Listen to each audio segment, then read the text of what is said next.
Jangan sampai kita Ramadannya Ramadan tomat. Habis tobat, habis setelah itu kumat ya. Kumat lagi. Jadi nggak ada efeknya. Nggak ada Nggak ada efeknya. efeknya. Nggak ada Iya. efeknya. Assalamualaikum warahmatullahi wabarakatuh. Waalaikumsalam. Sahabat Makbulah, kita kembali lagi di Makbulah Podcast. Ya, telah hadir di antara kita Ibu Anggia Krisanti, MPSI Psikolog. Masya Allah. Selamat datang Bu. Ya, terima kasih Pak. Beliau ini adalah seorang psikolog anak, dewasa juga, keluarga, dan juga psikoterapi self healing. Betul. Oh, Masya Allah. Ya, bisa dijelaskan nih maksudnya gimana nih? Ya, jadi kebetulan field atau ranah yang memang saya tangani rata-rata adalah terkait dengan kasus-kasus anak, termasuk remaja, kemudian dewasa sampai pernikahan, kemudian termasuk keluarga dan beberapa psikolog ada yang khusus menggunakan psikoterapi, ada yang memang berfokusnya juga hanya di konseling. Kebetulan kalau saya termasuk yang menjadi praktisi psikoterapi self healing. Masya Allah, luar biasa. Ini kita ini kan bicara sebentar lagi menyambut Ramadan. Makanya kita undang Ibu ke sini, kita mau ngobrol-ngobrol tentang Ramadan ini. Siap-siap. Karena Ramadan ini kita perlu persiapan. Persiapan itu dalam arti spirit, bukan hanya soal spiritual, tapi soal mental kita. Karena kalau di Ramadan itu ya buat orang yang tidak biasa mempunyai emosi yang kadang-kadang muncak, kadang-kadang turun, atau enggak dia moodnya lagi nggak enak gitu kan. Nah, buat orang yang sudah biasa berpuasa sih lain cerita. Tapi buat orang yang masuk ke Ramadan ini dan mulai suatu hal yang baru, apalagi buat orang-orang yang punya masalah dalam arti tanda kutip ya gitu loh. Nah, ini ceritanya nih, bagaimana awalnya, mengapa kesehatan mental dan spiritual ini tidak bisa dipisahkan, terutama saat momen ibadah seperti Ramadan. Nah, itu tanda kutipnya. Dan kita masuk melalui psikolog. Gimana jalurnya nih menurut Ibu? Oke, jadi kalau tadi seperti Bapak sampaikan bahwa puasa ini bagi orang-orang yang belum terbiasa, atau misalnya yang puasanya yang memang hanya di Ramadan, ini mungkin menjadi sesuatu hal yang wah berat nih gitu ya, meskipun luar biasa manfaat puasa itu sendiri. Dan sebetulnya ada yang lebih istimewa terkait dengan Ramadan ini, bukan cuma sekedar bagaimana kita puasa, tapi terutama di Indonesia ini kan Ramadan ini luar biasa ya, sambutannya bagaimana, apalagi kita negara yang mayoritas adalah umat Muslim gitu ya. Semua itu kondusif, bahkan rumah makan, tempat makan itu sampai ditutup, ditirai gitu ya. Belum lagi azan yang bersahut-sahutan, orang yang mengaji dan segala macam. Nah, ini adalah momen yang pada dasarnya Ramadan ini pada akhirnya tidak cuma sekedar bicara tentang puasa, tapi adalah sebuah momen di mana selama 1 bulan idealnya adalah kita mengembalikan nih diri kita kepada penciptanya gitu ya, kepada penciptanya. Banyak orang bilang bahwa selama 1 tahun itu kita ada 12 bulan, 11 bulan terserah deh gitu ya, kejar dunia lah gitu ya. Tapi usahakan nih di 1 bulan ini, di mana Ramadan itu sendiri luar biasa, punya banyak keistimewaan, punya banyak keutamaan. Yuk kita lebih banyak memanfaatkan momen itu dengan ibadah, di mana salah satunya ibadah. Nah, ini banyak orang sering salah kaprah berpikir bahwa ibadah itu hanya sebatas sholatnya gitu ya, puasanya, ngajinya, tapi ada makna yang lebih besar, adalah bagaimana kita kemudian mendidik diri kita untuk menjadi manusia yang hidup lebih benar selama 1 bulan ini, dengan harapan setelah lewat Ramadan ini kita membiasakan atau melanjutkan kebiasaan itu sehingga terus menjadi orang yang lebih benar. Ya, Nah ini kan lebih baik masalahnya, lagi dari yang nah sudah. betul, masalahnya kan ini banyak PR-nya adalah orang di Ramadan selama 1 bulan nih, bener nih gitu ya, lebih sabar, bicaranya lebih dijaga, perilakunya lebih dijaga. Kalau puasanya ya insya Allah lah gitu ya, sholatnya dan mengajinya. Tapi begitu lewat dari bulan itu gitu ya, kemudian perilakunya kembali lagi nih gitu ya, dengan bicaranya, kelakuan kesehari-harinya. Nah ini yang amat sangat disayangkan, yang kalau boleh dikatakan jangan-jangan Ramadannya memang tidak kalau bahasa Sunda tuh nggak nerap gitu ya, tidak nempel, tidak betul-betul mengubah kita menjadi manusia yang lebih baik. Jadi hanya pada situasi Ramadan saja, ini yang sangat disayangkan. Nah inilah yang harapannya adalah dengan adanya program Ramadan, kita mencoba untuk sama-sama merefleksikan dulu diri kita tentang hal-hal yang mungkin kita tersilap. Banyak sekali di antara kita tuh yang bahkan kita nggak tahu nih harus mulai dari mana nih untuk menjadi pribadi yang lebih baik, gitu ya, dengan segala permasalahan kehidupan, dengan beban-beban kehidupan, dengan luka-luka yang kita alami. Kadang-kadang kita akhirnya bukan tidak ingin menjadi orang yang lebih baik gitu ya, tapi kadang-kadang kita bingung harus memulai dari mana. Apalagi tadi banyak sekali justru kalau bicara dalam konteks psikologi, manusia itu kan 75%-nya lebih bahkan itu adalah alam bawah sadar. Nah, dengan program ini harapannya adalah selama 1 bulan kita sama-sama merefleksikan, mencoba untuk melihat lebih dalam tentang diri kita, sehingga kemudian harapannya Ramadan ini tidak cuma sekedar diisi dengan yang memang ibadah-ibadah yang memang ibadah gitu ya, tadi puasa, sholat, mengaji, tapi lebih kepada perbaikan diri kita menjadi manusia yang lebih baik, yang tidak hanya pada saat Ramadan tapi betul-betul kemudian bisa terus dilakukan sampai seterusnya. Iya, luar biasa. Jangan sampai kita Ramadannya Ramadan tomat, habis tobat, habis setelah itu kumat ya. Kumat lagi. Jadi nggak ada efeknya. Nggak ada efeknya. Nggak ada Iya, efeknya. kita bersusah payah di Ramadan, ya setelah itu kembali ke setelan awal. gitu lagi. Ya, luar biasa itu. Ya, jadi memang Ramadan ini bukan hanya sekedar menahan amarah, kemudian kita menahan lapar, kemudian kita mengurung diri atau mungkin apa istilahnya berpuasa secara total gitulah. Tapi ada sesuatu yang harus kita perbaiki, ada tujuan yang kita capai. Kita ingin lebih baik daripada yang sudah-sudah. Kita berusaha terus-menerus. Nah, caranya memang kita perlu persiapan yang lebih dini. Dan sekarang nih, kalau tayangan ini hadir di bulan Rajab, masih ada kesempatan.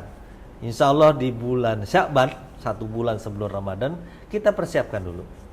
Maksudnya program ini seperti ini, Bu. Betul. Ya, jadi apa istilahnya kalau di kita ini Ramadan Selam. Jadi kita selam apa ya artinya tuh? Nyebur gitu ya. Iya.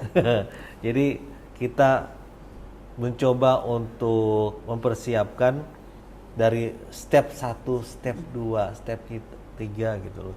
Dari katakan dari ilmu agamanya, apa yang mungkin harus kita perbaiki dari sholat kita. Bukan hanya sholat masalah puasanya, dan masalah ngajinya juga. Udah bisa ngaji belum sekarang kan gitu. Kemudian ya syukur-syukur kita bisa di bulan Ramadannya kalau ada rezeki bisa berangkat umroh ya. Amin. Nah, jadi memang kita jangan berpaku lagi seperti yang sudah-sudah. Mungkin kita punya pengalaman juga, termasuk diri saya sendiri gitu loh. Tiba-tiba lagi sibuk kerja, udah Ramadan ngurusin grup, ngurusin orang, tapi buat diri sendiri lupa. Nah, kita mencoba memperkenalkan diri nih, memperkenalkan metode yang baru, memperkenalkan komunitas. Kita akan namakan komunitasnya tuh Be Ready Ramadan yang Makbulah. Nanti prosesnya kita akan bareng-bareng, nggak sendirian. Jadi nanti ada ibu sebagai seorang psikolog, kemudian nanti ada Ustadz. Di sana ada Ustadz Hendra, kemudian Hendra Khalid, kemudian nanti ada juga Ustadz Bukhari yang beliau lebih ke arah istilahnya tilawah Quran ya. Jadi kita dari Ramadan ke satu ke Ramadan yang lain itu harus ada satu ilmu yang kita dapat. Nah, dari 3 orang pembimbing kita ini, kita akan mencoba menggali diri kita sendiri, kemudian memperkenalkan komunitas ini kepada audiensnya nanti Makbulah. Di bulan puasa itu memang kita punya badan rasanya lapar, haus. Cuma kalau di bulan puasa itu perbedaannya kayaknya kita lebih peka, pikiran lebih fokus. Berbeda ketika kita di kesibukan sehari-hari yang ya kita makan, minum, kadang-kadang kita setelah makan ada ngantuknya, lagi baca buku tiba-tiba plek gitu. Nah, ketika kita dihadapkan sama persoalan bahwa kesibukan ini seperti kita berlari yang secara terus-menerus kayak orang maraton. Kok kita lari terus, kok kita ngejar dunia terus, capek. Cuma karena kita punya harapan, kita jadi semangat lagi. Nah, di bulan Ramadan ini kita diajak untuk beristirahat ya. Kita beristirahat sejenak dari semuanya. Kadang-kadang kita juga kalau di umroh haji ya, di grup katakan, sibuk, punya perberangkatan 1, 2, 3 gitu. Kalau dihitung-hitung nggak ada habisnya. Kita ngelayanin orang terus, tapi buat diri kita sendiri kapan? Nah, itu kadang kita berpikir, wah, kita nggak bisa terus-terusan mengejar dunia. Harus ada satu saat kita beristirahat, ya kan? Lebih fokus pada kita diri sendiri gitu loh. Nah, pertanyaannya, dan kita juga suka, karena kita jadi jauh sama keluarga kan, karena fokusnya pada kerjaan terus. Nah, ada satu momen kita harus istirahat. Nah, saya ada pertanyaan, gimana caranya manfaatkan bulan Ramadan ini sebagai momen untuk ibaratkan refleksi diri lah, atau kedekatan dengan keluarga. Menurut Ibu gimana nih? Ya, jadi sebetulnya kalau kita mau melihat dari sudut pandang yang lebih luas, Ramadan ini sendiri sesungguhnya adalah miniatur kehidupan yang sebetulnya adalah justru paling ideal. Jadi kalau kita melihat bahwa di Ramadan ini kita 1 bulan ini kita fokus pada diri sendiri, kemudian memperbanyak ibadah. Sebetulnya seharusnya 12 bulan itu kita begitu. Ya, seharusnya begitu. Artinya bahwa kalau di Ramadan ini kita ternyata bisa nih lebih memposisikan mana yang pekerjaan, karena kan pada saat Ramadan kita tidak artinya berhenti bekerja kan, tapi kita kemudian kok bisa ya gitu punya batasan, punya ini waktunya bekerja, ini waktunya ibadah, ini waktunya dengan keluarga, ternyata bisa. Nah, kalau ternyata di Ramadan ini bisa, harusnya, dan tadi saya bilang bahwa Ramadan ini idealnya adalah menjadi miniatur kehidupan, bahwa kalau cara hidup ini bisa kita lakukan, harusnya bisa kita lakukan di bulan-bulan berikutnya. Nah gitu ya, karena banyak orang gini, ketika Ramadan ternyata bisa tuh mengatur jadwal kerja untuk tidak terlalu sibuk, untuk tidak tadi istilahnya terlalu mengejar dunia. Kenyataannya kan memang kita tidak diperbolehkan untuk terlalu mengejar dunia. Bahwa dunia ini adalah bagian dari perjalanan ibadah yang nantinya tujuannya justru adalah membawa kita kepada akhirat. Nah ini yang harus kita selalu ingat bahwa di Ramadan kita bisa nih bangun lebih pagi untuk sahur gitu kan. Kemudian di mana di momen sahur itu rata-rata lah kita semua berkumpul dengan keluarga. Ada yang ngobrol, ada yang mungkin sambil nonton TV lah, kadang-kadang anak gitu ya masih ngantuk dan segala macam. Kita bisa kemudian sholat subuh, kemudian terus tetap ngantor, yang ngantor tetap ngantor, yang sekolah tetap sekolah, bahkan beberapa kantor, perusahaan dan atau sekolah itu mengurangi jamnya gitu ya, baik itu jam kerja ataupun jam sekolah. Kan pertanyaannya kalau bisa dikurangi, kenapa di bulan-bulan lain nggak bisa dikurangi? Padahal kan kenyataannya ketika dikurangi pun kan produktivitas bisa tidak berkurang gitu. Bahkan kalau kita bicara tadi ya lebih global lagi, salah satu permasalahan negara-negara maju yang memforsir masyarakatnya untuk bekerja terlalu keras, justru tingkat depresinya tinggi gitu kan. Nah ini tidak Jepang misalnya gitu kan. Nah ini tidak sejalan dengan apa yang memang seharusnya kita sebagai muslim lakukan. Bahwa tadi balik lagi kenapa ada jam sholat subuh, kenapa ada jeda sholat duha, kenapa kita sebagai muslim ada jeda sholat zuhur gitu kan. Bagaimana kita yang sudah kecapean, keringetan, mumet dan segala macam, rambut kepala kena air, tangan kena air, kemudian kita bersujud, bersimpuh, berdoa lagi tadi seperti Bapak bilang, untuk punya harapan lagi gitu ya. Dan ketika ada konflik-konflik yang kita ngerasa aduh ini nggak tahu nih bagaimana menyelesaikannya, ketika ada masalah-masalah kita ngerasa aduh ini nggak tahu nih gimana harus menghadapinya. Disitulah kita momen di zuhur itu adalah ya Allah, aku serahkan dunia ini kepadamu, hidup ini padamu, aku meminta pertolonganmu. Nah kemudian nanti ada lagi artinya apa? Umat muslim ini sebetulnya luar biasa kalau kita menjalani yang seperti seharusnya, bahwa dunia ini kita kejar, kita jalani sebaik-baiknya sebagai jembatan untuk kita nanti akhirnya bisa pulang menjadi dengan bekal gitu ya, dengan bekal yang luar biasa ketika nanti menuju kematian yang sempurna atau disebut dengan husnul khotimah gitu kan. Nah balik lagi, kalau Ramadan ini bisa tadi konteks refleksi diri, kita harusnya bisa merefleksikan Ramadan bisa ya cara hidup begitu, kenapa di bulan lain nggak bisa ya? Ini yang salah kitanya gitu ya, yang akhirnya kita terlena lagi dengan merasa bahwa tidak ada batasan waktu. Belum lagi misalnya kita merasa kalau Ramadan ngomongnya harus dijaga ini, ya kenapa di bulan lain tidak dijaga gitu kan? Di Ramadan kita ngumpul buka puasa, at least kita ada ngobrol, bicara, diskusi, nanya kepada anak tadi sekolah yang belum lagi misalnya taraweh di masjid, atau misalnya punya space yang cukup besar misalnya bareng-bareng dengan keluarga.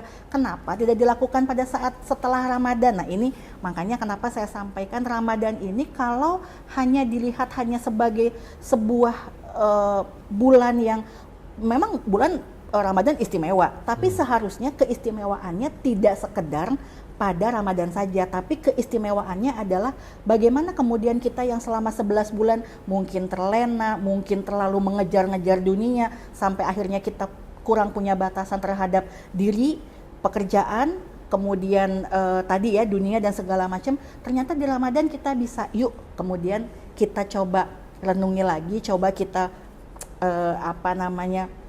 membenahi lagi. Kalau di Ramadan bisa, artinya di selain Ramadan pun bisa. Tidak menjadi berkurang kok omsetnya misalnya gitu kan, tidak menjadi berkurang kok produktivitasnya, tidak menjadi bodoh kok anak-anak sekolah dengan pengurangan jadwal sekolah misalnya gitu kan. Ternyata bisa gitu. Dan saya percaya bahwa produktivitas manusia justru bisa menjadi lebih achieve, bisa menjadi lebih perform, itu justru ketika terjadi keseimbangan antara bagaimana dia mengurus dirinya, bagaimana dia peduli dengan dirinya, juga bagaimana dia mengerjakan tugas-tugas peran fungsinya sebagai manusia, baik itu tadi sekolah, belajar, bekerja, termasuk berinteraksi. Setidak-tidaknya justru yang harus kita benahi adalah interaksi dengan keluarga, di mana keluarga adalah betul-betul akar gitu ya dari seorang manusia, itu adalah keluarga. Yang insya Allah ketika terjadi perubahan interaksi menjadi lebih dekat, menjadi lebih lekat antara setiap anggota keluarga, manusia ini akan menjadi manusia yang jauh lebih baik secara interaksi dengan makhluk sosial atau orang sosial lainnya, lingkungan sosial lainnya. Nah ini mudah-mudahan nanti dengan Ramadan kali ini gitu ya, dengan obrolan kita ini semoga bisa menjadi refleksi, oh iya ya gitu ya,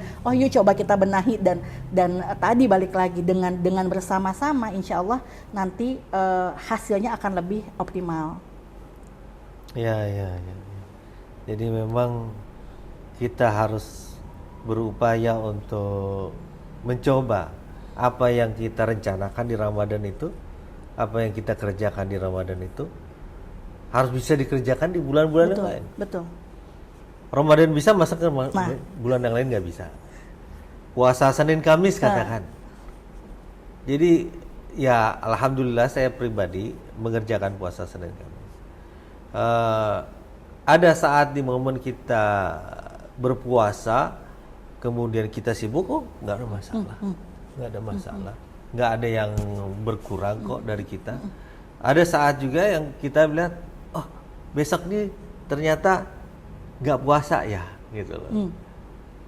Ada rasa seneng sih, oh nggak puasa. Tapi ketika besok puasa, bukan tidak jadi beban, tidak akan jadi beban juga. Jadi ya alhamdulillah kita berupaya seperti yang disarankan sama Ibu. Terus kemudian kita juga jadi berpikir kalau di Ramadan itu kan kita ibadahnya maksimal ya. Kita berusaha yang tadinya nggak baca Quran, nggak tadarus, nggak tilawah, tapi di Ramadan, satu juz harus kelar nih, minimal satu juz harus kelar. Nah kalau kebiasaan itu dibawa ke bulan biasa, masya Allah. Jadi ingat ada satu quotation gitu dari seseorang, kalau kita di dunia ini kan intinya kita mencari bekal ibadah, dengan berbuat baik, dengan sedekah macam-macam. Nah, yang kita cari itu selalu akhirat. Dari waktu ke waktu kita mencoba untuk mengumpulkan bekal akhirat. Kalau dilihat dari sholat kita, subuh, duhur, asar, maghrib, isya. Kalau bayangin kalau Ibu pernah di umroh kan, rasanya waktu itu kita manfaatkan cuman dari sholat ke waktu sholat yang lain. Jadi kerja itu kayak ibaratnya kayak sambilan. Tujuan utamanya sih kita ibadah. Nah, gimana caranya refleksikan diri momen itu di bulan-bulan yang biasa. Itu yang sulit. Iya, betul. Oke. Karena kita berencana untuk membangun suatu komunitas dan kita berencana akan ada istilahnya handbook, e-book ya. Jadi ada program gitu. Bolehlah kita spill sedikit ya.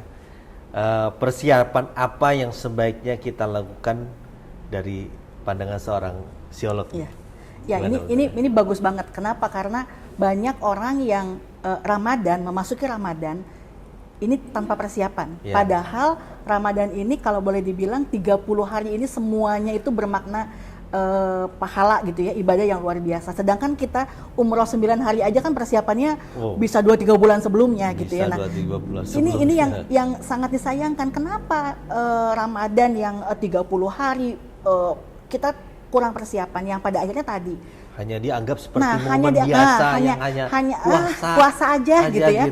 Nahan lapar aja gitu ya. Sehingga tadi balik lagi, ujung-ujungnya kalau kita tanpa persiapan ya sama kayak orang umroh bahkan haji sekalipun. Makanya kenapa ada istilah mabrur gitu kan. Yang ya kalau saya percaya bahwa yang mempersiapkan insya Allah lebih dekat kepada mabrur gitu kan. Kenapa? Karena dari awal sebelum bahkan dia berangkat sekalipun pasti dia sudah mulai menjaga bicaranya, sudah mempersiapkan Kelihatan baju, mabrurnya dari awal. gitu kan dari awal. Jadi mabrurnya itu bukan nggak ada lah orang ujuk-ujuk mabrur gitu ya pada saat kayak dapat undian gitu kan nggak mungkin gitu, nggak mungkin. Semua itu kan bahkan kalau kita harus bicara ada proses. Ya, di dunia pekerjaan misalnya gitu kan ada yang namanya briefing gitu kan. Kemudian ada pelaksanaan, setelah itu kemudian ada review bagi kesalahan dan segala macam. Nah, ini kalau dalam keseharian namanya muhasabah gitu ya.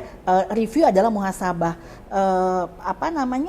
Sebelum menjalani adalah kita tadi yang sebut dengan persiapan. Nah, ini kalau kita masuk kepada konteks komunitas ini sebetulnya kalau dalam bahasa Islam kan disebut dengan jamaah, berjamaah gitu ya. Makanya kenapa sesuatu yang berkomunitas bersama-sama itu pada akhirnya memiliki harapan lebih baik gitu ya,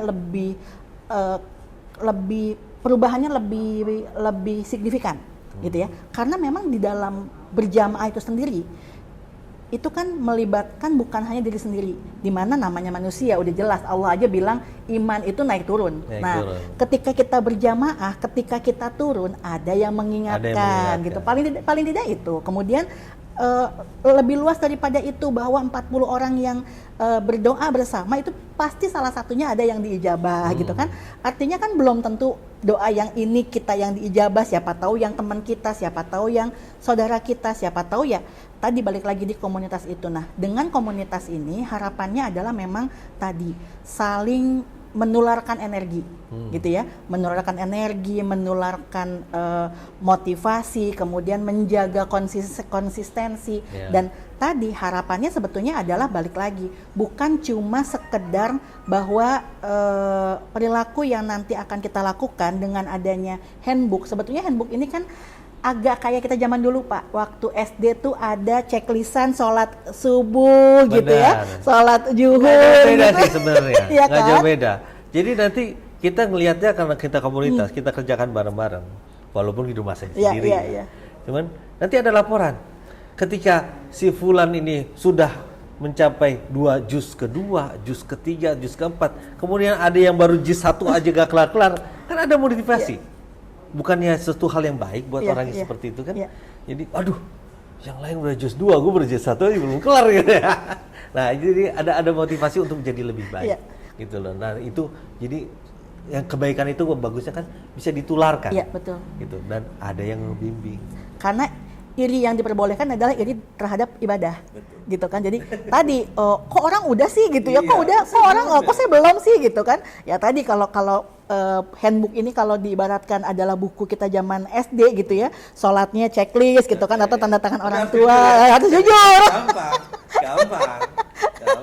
Tadi puasanya gitu kan, ngajinya belum lagi kalau di SD itu kan ada itu kan mencatat khutbah dari ya kan pada saat sholat tarawih misalnya gitu kan. Nah, ini kan sebetulnya adalah pembiasaan di mana kan gini pertanyaannya, kenapa sih harus tertulis? Kenapa sih harus di tracker gitu ya?